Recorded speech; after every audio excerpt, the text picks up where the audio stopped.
అనుదిన వాక్య ధ్యానాలు వీక్షిస్తున్న ప్రియాతి ప్రియమైన సంఘ సభ్యులకు మరియు ప్రేక్షకులందరికీ మన దుఃఖాన్ని తీర్చి మనకు ఆనందాన్ని విమోచనను అందించడానికి ఈ భూమికి అరుదించిన మన ప్రియరక్షకుడైన యేసుక్రీస్తు ప్రభుని పేరట మా హృదయపూర్వక స్వాగతాన్ని తెలియజేస్తున్నాం.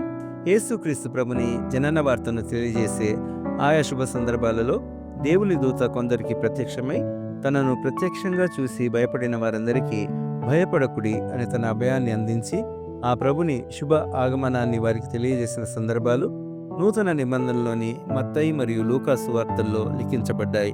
సువార్తికులతో పాటుగా పాత నిబంధన ప్రవక్తలు కూడా దేవాది దేవుడు మన విమోచన కొరకు ప్రస్తావించిన ఈ మాటను లిఖించారు.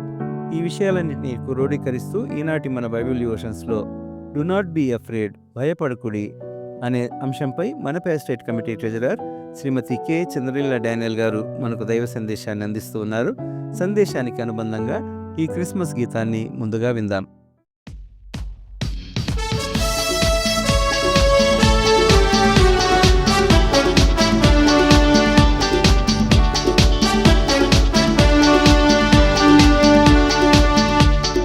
సంతోషకరమైన సువర్తమానం,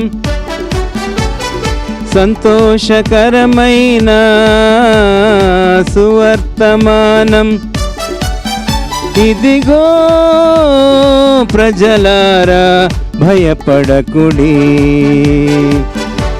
భయపడకుడి. సంతోషకరమైన సువర్తమానం, సంతోషకరమైన సువర్తమానం, ఇదిగో ప్రజలారా భయపడకుడి, భయపడకుడి. ఆకాశములో ఒక దూత గొల్లలకిచ్చే సువర్తమానము, ఆకాశములో ఒక దూత గొల్లలకిచ్చే సువర్తమానము, దావీదు పట్టణమందు నేడు రక్షకుడు ఉదయించినాడు, దావీదు పట్టణమందు నేడు రక్షకుడు ఉదయించినాడు. ఈయనే ప్రభువైన క్రీస్తు, సంతోషకరమైన సువర్తమానం,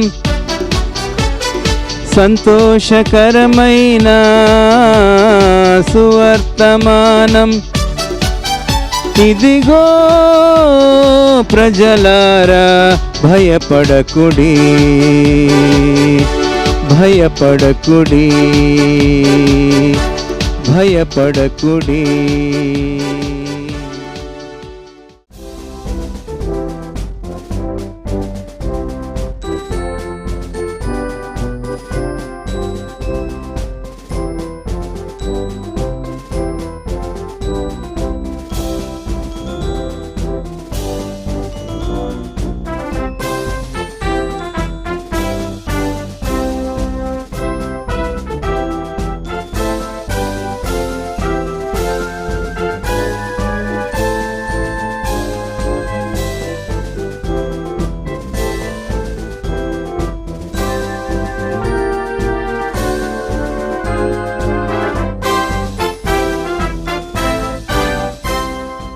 దేవునికి మహిమ కలుగును గాక. చిన్న ప్రార్థన చేసుకొని మొదలు పెట్టుకుంటాం. పరిశుద్ధ రాజా, ఆకాశ మహాకాశంలో సింహాసనాసుడా, మా పక్షంగా ఉండి మాకు న్యాయం చేసి మాకు మేలు చేసి మమ్మల్ని ఆశీర్వదించి నీ కృపలో జ్ఞాపకం చేసుకునేవాడా, నీకు వందనాలు స్తోత్రాలు అయ్యా. అయ్యా ఘనంగా నాయన నీ యొక్క క్రిస్మస్ని జరిపించుకున్నాం నాయన. నా ప్రభా నీకు వందనాలు స్తోత్రాలు. నువ్వు చూపిన కృపలన్నిటి కొరకే వందనాలు స్తోత్రాలు. ఇంకనూ మమ్మల్ని ఆశీర్వదించండి, కృప చూపండి నాయన. కొంచెం సేపు నీ వాక్యం ధ్యానం చేస్తుండగా నాయన సరి అయిన పద్ధతులు మమ్మల్ని నడిపించి, పరిశుద్ధాత్మ ద్వారా నడిపించి నీ కృప మమ్మల్ని జ్ఞాపకం చేసుకుని దీవించమని యేసయ్య నామములో వేడుకుంటున్నానయ్యా, ఆమేన్. ఈ దినము క్రిస్మస్ సందేశము అంటూ ప్రత్యేకంగా కాదనుకోండి, కానీ దేవుడు మనకు భయపడకము భయపడకము అని చెప్తా ఉన్నాడు. అయితే ఈ భయపడకము అనే మాట నేను విన్నంత వరకు 365 రోజుల్లో 365 సార్లు పరిశుద్ధ గ్రంథంలో వ్రాయబడి ఉన్నది. ఏ దినమునకు ఆ దినము భయపడకము అని దేవుడు చెప్తున్నాడు. ఈ భయపడకము అని దేవుని చెప్పిన మాటలో కొన్ని మాత్రం మనం ధ్యానం చేద్దాం. లూకాసు వార్త 1వ అధ్యాయంలో మొట్టమొదటగా యేసయ్య పుట్టుక కంటే ముందుగా దేవదూత ఎవరిని దర్శించిందో ఒక్కసారి చూద్దాం. లూకాసు వార్త 1వ అధ్యాయము 8వ వచనం అండి. మనందరికి తెలిసినవే. జకర్య తన తరగతి క్రమము చొప్పున దేవుని ఎదుట యాజక ధర్మము జరిగించుచుండగా యాజక మర్యాద చొప్పున ప్రభువు ఆలయంలోనికి వెళ్ళి ధూపం వేయుటకు అతని వంతు వచ్చింది. ధూపం వేస్తారు. మనం క్యాథలిక్ చర్చెస్లో చూస్తుంటాం ధూపం వేయడం అతి పరిశుద్ధ స్థలంలో. ధూప సమయమందు ప్రజల సమూహం అంతయు వెలుపల ప్రార్థన చేయుచుండగా, అంటే దేవాలయంలోకి ముందు యాజకుడు పోయి ఆ ధూప వేదిక దగ్గర ఆ ధూపం అర్పిస్తూ ఉంటే ప్రజలందరూ అప్పుడే గుడిలోకి రారంట, బయట నిలబడతారంట. ఈ ధూపం వేయడం అయిపోయిన తర్వాత అప్పుడు ఆ జనులందరూ సంఘం అంతా కూడా లోపలికి దేవాలయం లోపలికి వస్తుంది అనమాట. ఆయన ఆ విధంగా వాళ్ళు వెలుపడ నిలబడ్డారు. ఈయన ధూపం వేస్తూ ఉంటే ప్రభువు దూత ధూప వేదిక కుడివైపున నిలిచి అతనికి కనపడగా, చూడండి కుడివైపున వచ్చి దూత నిలబడింది. జకర్యా గారు పెద్దవారు, ఏజ్డ్, ఆయన ముసలివాడు అని అనుకోవచ్చు మనం. అయితే ఆయన ధూపం వేసే టైంలో అతనికి కుడివైపున వచ్చి దేవదూత నిలబడిపోయింది. జకర్యా అతను చూచి తొందరపడి భయపడిన వాడాయన. పడ్డాడు. దూతను చూస్తే ఎవరికి భయం ఉండదు. పక్కన వచ్చి నిలబడిపోయింది దూత. ఆయనకి భయం వేసింది. అప్పుడు ఆ దూత జకర్యాతో, భయపడకము, నీ ప్రార్థన వినపడినది. మనం ప్రార్థన చేసినప్పుడు దేవుని దూత మన పక్కనే ఉంటుంది. ఇప్పుడైతే మనం చూడలేం, మనకు కనపడదు, కానీ వీళ్ళు పరిశుద్ధులు. ఈ పరిశుద్ధులకి దేవదూత వెంటనే కనపడిపోయింది. నీ భార్య అయిన ఎలిజబెత్కు కుమారుని కంటుంది. అయితే అతనికి యోహాను అని పేరు పెట్టదు, ఇది మనకు తెలుసు. అతడు ప్రభువు దృష్టికి గొప్పవాడై ద్రాక్షారసమైనను మద్యమైనను త్రాగక తన తల్లి గర్భమున పుట్టినది మొదలుకొని పరిశుద్ధాత్మతో నిండుకొనిన వాడై పుట్టిన దగ్గర నుంచి ఆయన పరిశుద్ధాత్మతో నిండుకొని వాడై ఇశ్రాయేలీలలో అనేకులను ప్రభు అయిన వారి దేవుని వైపు త్రిప్పును. అనేక మంది ఇశ్రాయేలీలు దేవుని వైపు, ఈ ఇశ్రాయేలీలు ఐగుప్తు నుండి కనానుకు వచ్చే సమయంలో ఈ 40 సంవత్సరాలు ఎంత అనుభవించినారో, ఎన్ని ఆశ్చర్యకార్యాలు దేవునికి చూసినారో, అయినప్పటికీ తప్పిపోతూనే ఉంటారు, గొణుకుతూనే ఉంటారు, సణుగుతూనే ఉంటారు. అందుకోసం అటువంటి ఇశ్రాయేలీల్లో అనేకులను ప్రభు వైపు తిప్పడానికి ఆయనని ఏర్పరచుకున్నాడు దేవుడు మొట్టమొదట. అయితే ఈయనకేముందో చూడండి, ఇది మనం గ్రహించం ఎక్కువగా. ఏలియా యొక్క ఆత్మయు శక్తియు కలవాడై ఆయనకు ముందుగా వెళ్ళును. ఈ యోహాను గారిలో ఏలియా యొక్క ఆత్మ, ఏలియా యొక్క శక్తి ఉన్నదంట. ఈ తర్వాత మనం పత్రికల్లో చూస్తాం, ఏలియా గారు ఈయనే ఏలియా, గడిచిపోయిన ఏలియా ఇతడే అని యోహాను గారి గురించి చెప్పబడి ఉంటుంది. ఏలియా యొక్క ఆత్మ ఆయనకు పుట్టిన దగ్గర నుంచి పరిశుద్ధాత్మతో నిండుకొని వాడు. అయితే మొట్టమొదటిగా జకర్యా గారితో దూత వచ్చి, భయపడకము, నీకు శుభం కలుగుతుంది, నీకు కుమారుడు పుడతాడు అని చెప్పాడు. తర్వాత ఈ దూత ఏమని చెప్పిందంటే, నేను దేవుని సమ్ముఖమందు నిలుచు గాబ్రియేల్ అనే దూత దేవుని దగ్గరుండి ఆయన పంపిస్తూ ఉంటే పోతూ ఉంటారు, ఎక్కడికి పంపిస్తే అక్కడికి పోతూ ఉంటారు అనమాట. ఇది మొదటిసారి. రెండవది 26వ వచనంలో దూత లోపలికి వచ్చింది, మరియ దగ్గరికి వచ్చింది. అప్పటికి ఆమెకి ప్రధానం చేయబడింది. ఆమె ఏమంటుందంటే 30వ వచనంలో, మరియా భయపడకము. మరియా భయపడింది. ఎందుకు భయపడింది? ఇక్కడ జకర్యా గారి పక్కన వచ్చి నిలబడిన దేవదూత ఇప్పుడు మరియమ్మ దగ్గరికి పోయింది, స్వయంగా ఎదురుగా పోయింది. కన్యక యొద్దకు దేవుని చేత పంపబడింది. ఆమె పేరు మరియా. లోపలికి వచ్చింది. దయాప్రాప్తురాలా, నీకు శుభమని చెప్పింది, ఎదురుగా ముఖాముఖిగా చెప్పింది. భయపడదా? కన్యక, చిన్న వయసు గల అమ్మాయి కాబట్టి భయపడిపోతే ఆమెతో చెప్తుంది దూత, భయపడొద్దు, దేవుని వలన నువ్వు కృప పొందావు. ఇదిగో నీవు గర్భం ధరించి కుమారునికని ఆయనకి యేసు అను పేరు పెట్టుదు. ఈయన పరిశుద్ధ యోహాన్ గారు పుట్టినప్పటి నుంచి పరిశుద్ధాత్మతో నిండుకుని వాడై, ఈయన యేసయ్య గారు పుట్టుకతోటే పుట్టాడే పరిశుద్ధాత్మతో పుట్టాడు. కాబట్టి ఆయన నువ్వు దేవుని వలన నీలాంటి స్త్రీ కూడా ఉండదు కదా. అంత పవిత్రాలైన మరియమ్మ. ఎంతో మంది కన్యకలు ఉండి ఉండొచ్చు, కానీ మరియమ్మను మాత్రం దేవుడు ఎంచుకొని ఆమె గర్భంలోకి పరిశుద్ధాత్మ ప్రవేశించేటట్టు చేశాడు. ఇది ఎంత ధన్యత అండి. మనం ఇట్లా చదువుకుంటా పోతే కాదు, కానీ ఆలోచించినట్టయితే ఎంత వింతైన విషయం. ఇది ఎవరికన్నా జరుగుతుందా? చాలా గొప్ప విషయం ఈ విషయం. ఈ విధంగా కనపడింది, ఇద్దరికి కనపడింది. తర్వాత మత్తయి సువార్తలో 1వ అధ్యాయంలో ఎక్కడికి పోయిందంటే దూత చూడండి యోసేపు గారి దగ్గరికి పోయింది. మత్తయి సువార్త 1వ అధ్యాయంలో అప్పటికి ఇంటికి తెలిసిపోయింది, యోసేపు గారికి ప్రదానం చేయబడింది. అయిన తర్వాత దూత పోయింది, పరిశుద్ధాత్మల గర్భం ధరించేటట్టు చేసింది. ఈ విషయం యోసేపు గారికి తెలిసిపోయినాక ఈతను కూడా చాలా మంచివాడండి. ఆమె భర్త అయిన యోసేపు నీతిమంతుడై ఉండి ఆమెను అవమానపరచనులక రహస్యంగా ఆమెను విడిచిపెట్టాలా అని అనుకున్నాడు. ఈయన కూడా నీతిమంతుడే, ఆమె కూడా ఎంతో నీతిమంతురాలే. నిజంగా ఒకరు మంచి వాళ్ళు ఉంటే ఒకరు మంచి వాళ్ళు ఉండరు అని మనం అనుకుంటా ఉంటాం, ఎందుకంటే మన కుటుంబాలు ఆ విధంగా ఉంటుంటాయి. కానీ ఇక్కడ ఇద్దరు కూడా మంచి వాళ్ళే, ఇద్దరూ నీతివంతులే. కాబట్టి ఆయన రహస్యంగా విడిచిపెట్టాలా అనుకున్నాడు. కానీ ఇక్కడ చూడండి, అయితే స్వప్నమందు ప్రభుదూత స్వప్నమందు యోసేపు గారికి కనపడింది.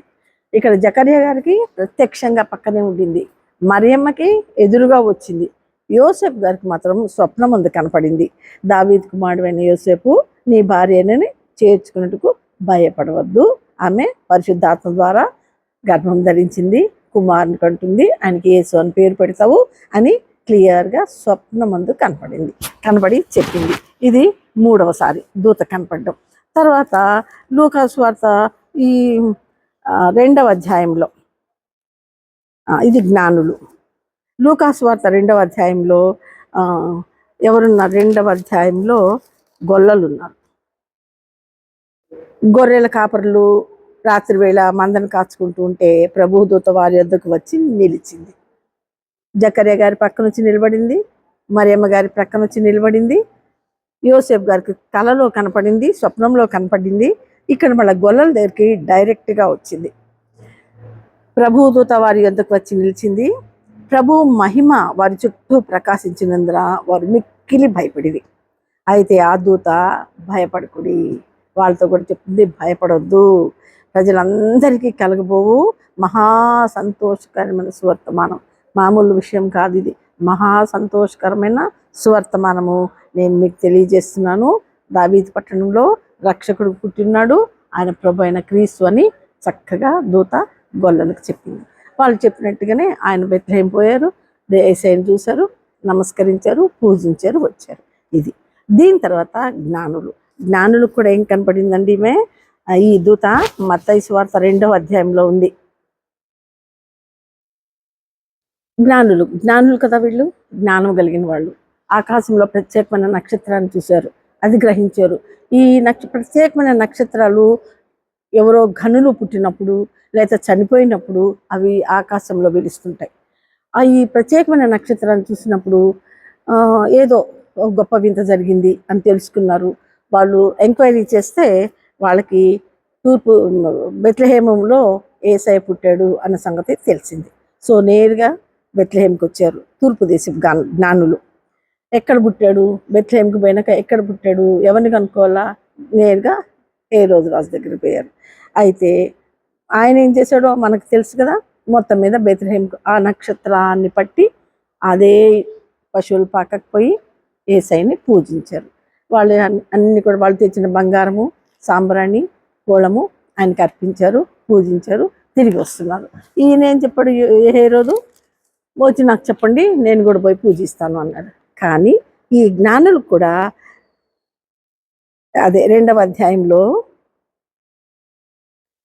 12వ వచనం, హేరోదు వద్దకు వెళ్ళవద్దని స్వప్నమందు దేవుని చేత బోధింపబడిన వారై. వీళ్ళకు కూడా స్వప్నంలో, యోసేపుకి స్వప్నంలో కనపడింది దేవదూత, ఈ జ్ఞానులు కూడా స్వప్నంలో కనపడింది. పోవద్దు మీరు హేరోదు దగ్గరికి, ఈ వర్తమానం చెప్పొద్దు, మీరు ఇంకొక దారిని వెళ్ళిపోండి అని అన్నారు. వాళ్ళు వెళ్ళిపోయారు. తర్వాత యోసేపుకి కూడా కనపడింది దూత, ప్రభువుతో స్వప్నంలో యోసేపు ప్రత్యక్షమైంది. హేరోదు యేసుని చంపాలని ప్రయత్నం చేస్తున్నాడు కాబట్టి మీరు తప్పించుకొని ఐగుప్తుకి పారిపోండి అన్నారు. ఐగుప్తుకి ఆ చిన్న బిడ్డను తీసుకొని వెళ్ళిపోయారు. ఎంతకాలం ఉన్నారు అక్కడ? హేరోదు చనిపోయే వరకు ఉన్నారు. చనిపోయిన తర్వాత వీళ్ళు అక్కడి నుంచి బయటకు వచ్చారు. అయితే ఈ ఐగుప్తులో ఈ చిన్న బాబుని పెంచుకున్న స్థలాన్ని నేను చూశానండి. అది హోలీ ఫ్యామిలీ. హోలీ ఫ్యామిలీ అనే పేరు అక్కడి నుంచి వచ్చింది. అది ఒక పెద్ద దేవాలయంగా కట్టారు దాన్ని. మొత్తం మీద జ్ఞానులకి, యోసేపు గారికి స్వప్నంలో కనపడింది దేవదూత. జకరియా గారికి ముందుగానే వచ్చాడు, యేసయ్య కంటే ముందుగానే వచ్చాడు జకరియా గారు. జకరియా గారితోటి ముందు భయపడకము అని చెప్పింది దూత. రెండవసారి మరియమ్మ గారితో చెప్పింది. తర్వాత గొల్లలతో చెప్పింది డైరెక్ట్గా దూత వచ్చి. అయినాక యోసేపు గారితోటిను అండ్ జ్ఞానులతోటి స్వప్నంలో కనపడి చెప్పింది. అయితే మన దేవదూత యోహాను గురించి ఏమేమి చెప్పిందో అదే మాటలు సిమియోన్ గారు కూడా యేసయ్యని గురించి చెప్పడం జరిగింది. దేవదూత ఏం చెప్పింది యేసయ్య గురించి?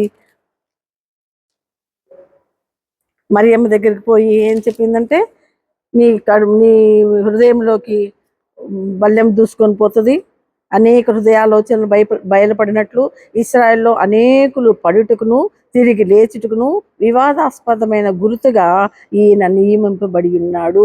ఎవరు? యేసయ్య నియమింపబడి ఉన్నాడు. ఇక్కడ మత్తయి సువార్తలో మత్తయి సువార్తలో జకర్యా గారు ఎట్లా నియమింపబడ్డారు? ఆయన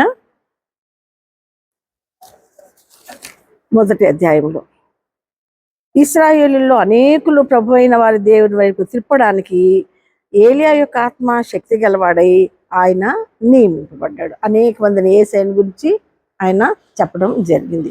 ఈ విధంగా భయపడకము అని మనకు చెప్పిన దేవుడు ఆ రోజు పుట్టుకతోటే, ఆయన పుట్టుక మొదలవుతోటే మనకి భయపడవద్దు అని దేవదూత చెప్పింది. ప్రతి దినం కూడా మనం ఏ విషయంలోనూ భయపడకుండా దేవుని స్తుతించే బిడ్డలంగా ఉండాలి. ఇకపోతే యెషయా గ్రంథం 43వ అధ్యాయంలో, యెషయా గ్రంథం 43వ అధ్యాయము మొదటి వచనంలోనే ఏం చెప్తున్నాడంటే దేవుడు, అయితే యాకోబు నిన్ను సృజించిన వాడు యెహోవా, ఇశ్రాయేలు నిన్ను నిర్మించిన వాడు ఇలాగ సెలవిస్తున్నాడు, నేను నిన్ను విమోచించి ఉన్నాను, భయపడకము, పేరు పెట్టి నిన్ను పిలిచిన్నాను, నీవు నా సొత్తు, నేను నిన్ను విమోచించున్నాను. యేసయ్య దేని కొరకు పుట్టాడండి? దేని కొరకు? యెహోవా దేవుడు పరిశుద్ధ తండ్రి ఆయన ఆత్మనే దిగివచ్చి శరీరధారి అయి యేసయ్యలాగా పుట్టించాడు. ఎందుకొరకంటే మనల్ని విమోచించడానికి. మనం చనిపోయిన తర్వాత పరలోక రాజ్యంలో నిత్య వారసులుగా ఆయనతో ఉండడానికి ఆయన జన్మించాడు. ఆయన మనల్ని విమోచించడానికి, పరలోక రాజ్యపు వారసులంగా మనల్ని చేయడానికి. ఈ విధంగా విమోచించబడిన తర్వాత 35వ అధ్యాయంలో యెహోవా విమోచించిన వారు పాటలు పాడుతూ తిరిగి సియోనుకు వచ్చెదరు, వారి తలల మీద నిత్యానందముండును, వారు ఆనంద సంతోషములు గలవారై వచ్చెదరు, దుఃఖమును నిట్టూర్పు ఎగిరిపు. మనం విమోచించబడ్డామా? యేసయ్య మన కొరకు పుట్టాడు, మన కొరకు తిరిగి మరణం అయిపోయాడు, తిరిగి పరలోక రాజ్యంలో పెట్టాడు. అక్కడ కూర్చొని మనందరికీ నివాసాలు ఏర్పాటు చేస్తున్నాడు. దుఃఖమును నిట్టూర్పును ఎగిరిపోతుంది, మనకి ఆనంద సంతోషాలు కలవారై మనము ఉంటాము. కాబట్టి దేవుని యొక్క పుట్టుక మనకెంతో గొప్ప కార్యాన్ని నెరవేరుస్తూ ఉంటుంది. కాబట్టి దేవదూత వచ్చి భయపడకము అని ఆ రోజు చెప్పిన దేవదూత ఈరోజు మనకు కూడా చెప్తుంది, భయపడొద్దు, ఏ విషయంలో కూడా భయపడవద్దు. దేవుని కలిగి ఉన్న మనము ఏ విషయంలో కూడా భయపడం. కాబట్టి దేవుని యొక్క ఆశీర్వాదాలు పొందుదాం గాక. దేవునితో నిత్యము దేవునితో అంటుకట్టబడి మనము జీవించడం గాక. ఈ చిన్న వాక్యాన్ని దేవుడు దీవించుగాక.